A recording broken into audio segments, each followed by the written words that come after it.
اللهم صل على محمد وآل محمد۔ جب صبح ہوئی تو فوج یزید نے اہل بیت مصطفیٰ صلی اللہ علیہ وسلم کو پابند سلاسل کر دیا۔ امام سجاد علیہ السلام کو بیماری کے باوجود ان کی اس نکاہت اور کمزوری اور شدت بخار میں بھی زنجیریں پہنا دی۔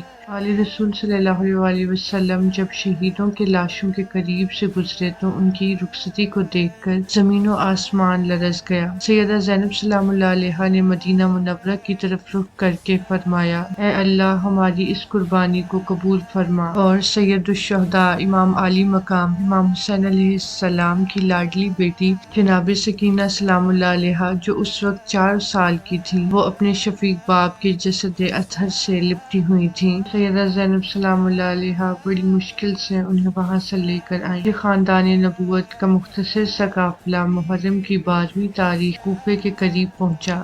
عبید اللہ ابن زیاد نے شہدائے کربلا کے سر مبارک اور سرکار سید الشہداء کے سر مبارک کو نیزوں اور تلواروں پر سوار کر کے کوفے لے کر جا رہا تھا۔ عمر بن سعد نے لشکر کو ہدایت دی کہ یہ سر مبارک آگے آگے ہوں گے اور پیچھے اسیران اہل بیت علیہ السلام ہوں گے، اور اس حال میں یہ لوگ کوفہ میں لائے جائیں گے تاکہ لوگ اس منظر کو دیکھیں۔ چنانچہ ویسا ہی کیا گیا، اور خولی بن یزید ملعون امام علی مقام امام حسین علیہ السلام کے سر اقدس کو نیزے پر چڑھا کر قافلے کے آگے آگے جا رہا تھا، اور خولی بن یزید نے ساتھیوں کو قافلے کے ساتھ چھوڑ کر اپنی سواری کو تیز کر لی۔ وہ جلد از جلد سر امام حسین علیہ السلام کو ابن زیاد کے دربار میں پیش کر کے انعام حاصل کرنا چاہتا تھا۔ جب لوگوں نے امام حسین علیہ السلام کا سر مبارک اور اسیران کربلا کو دیکھا تو وہ دھاڑے مار مار کر رونے لگے۔ پورے شہر میں کوہرام مچ گیا۔ ایک وہ وقت تھا جب خاندان نبوت کی یہی اولاد کوفے میں